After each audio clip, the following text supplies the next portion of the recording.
All right, so hi. So nice to meet you. I'm Dr. Marcy Adelman, and I'm 75 years old, and I live in San Francisco. I moved to San Francisco in the early 70s when I was in my early 20s. I remember my father saying, I want to be very careful. I don't want to say anything to hurt you. But if you're going to stay here with the family, you need to be in therapy. I could tell the way he said to me just that I too needed to be very careful. That I'd actually stepped into what could be a very dangerous situation.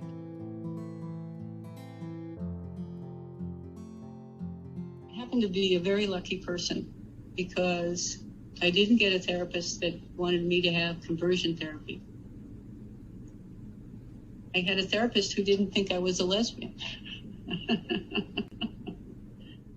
So I thought to myself, okay. And I stayed in therapy for, a bit of time. And my father kept saying, well, has it worked yet? Are you cured? And I said, yeah. And because I knew I had to leave home.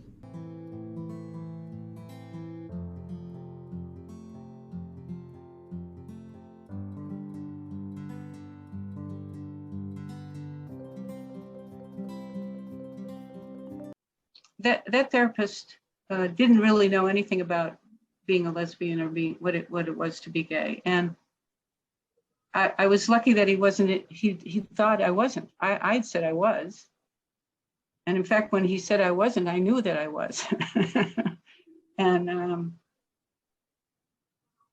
I thought, I remember thinking, it could have gone much worse, but it also could have gone really well. If someone had if the therapist had actually taken the time to understand what it was to be LGBT, right?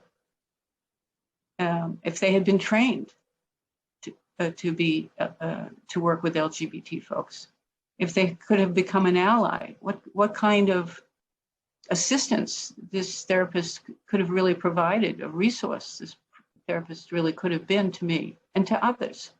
So having had that experience and thinking about how to be of service, that really was very much a part of my making that decision. And I'm glad that happened, actually, because if you think back, I've had this wonderful time to all these decades of working. I work with LGBTQ people, I work with straight people. It was so perfect a match for who I am. One of my first experiences of Orthodox Judaism was I was very close to my grandmother. She would walk to the synagogue, and I would walk with her. Women didn't sit with the men.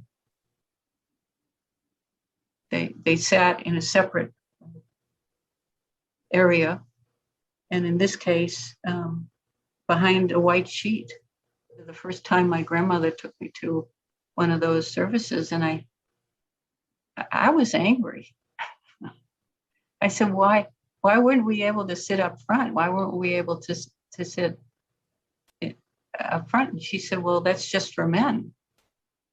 And I said, well, I was angry as well for her. I remember that. I think I was about 4 or something, very young.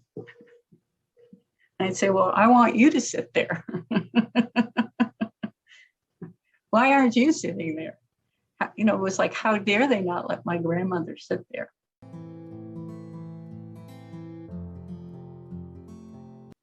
I didn't take away her Orthodox part of her religion, but she was so community minded. And the story about my grandmother is that during the Depression, her husband, my grandfather, owned a butcher shop. And so sometimes they had meat, extra meat to eat. Which, and so, and during the Depression, there were lots of families that could barely feed their children, right? Could barely feed themselves. And so my grandmother took it upon herself every Friday, which is the Sabbath, to invite our cousins over, the children in the family, for dinner, for Friday night Shabbat dinner. And then because she was Orthodox, they couldn't be driven home or anything like that. So they would all sleep overnight. So they would all be given this wonderful meal of chicken or whatever, a great, delicious dinner, and every Friday night. And then she would lay towels on the floor so they try to make cushions for them so they could sleep. And then she would serve them breakfast in the morning. And that's just the kind of person she was. And all those cousins, those little kids that came for dinner and stayed for breakfast and left in the morning, each one of them remembered her. Just had the fondest memories of her, and like me, remembered the smells of sugar and cinnamon coming from her oven in the kitchen. She was always baking for children and for people in the community. And one of them, who was, I think, about 80 years, maybe at the time, when he got up at someone's funeral and he told that story of going over to dinner during the Depression when food was so scarce, and having this feast and breakfast to boot. So the idea of giving and thinking about others was so important to her. Part of who I am is to do service, is to create community. And my community is really the LGBTQ community.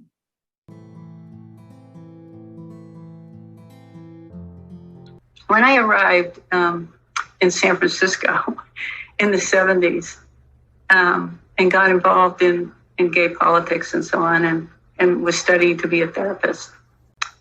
And one day we were all outside all the time, being out and about, because it was a new freedom.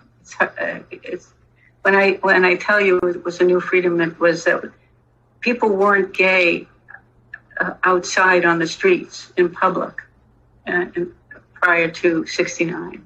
It was just something you did in the privacy of your home or in a bar. You wouldn't hold hands or let anybody know you were gay. So when I say we were out and about, we were celebrating being gay in public. And it was radical. And it was the first time it had ever happened. And it was a very joyous experience. And one of the places where we could be out and about holding hands and just being ourselves was in this area called the Castro.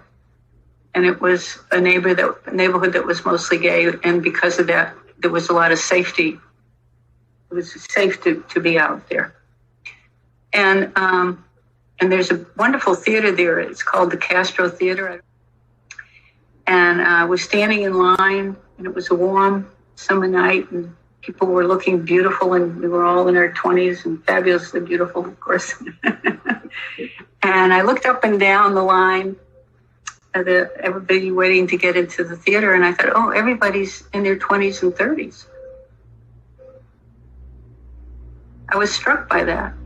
And I said, well, so I wondered where all the old people were. So I didn't know it then, but that was the beginning that was a calling. And so I set out to find out what happened to them. And that's how I started my interest in aging. But it was 1998, and it was during the height of the .com. Folks were here that were escalating prices for apartments, rents, and seniors who lived were being evicted because of being thrown out of their apartments because the landlords could get more money for the apartments. And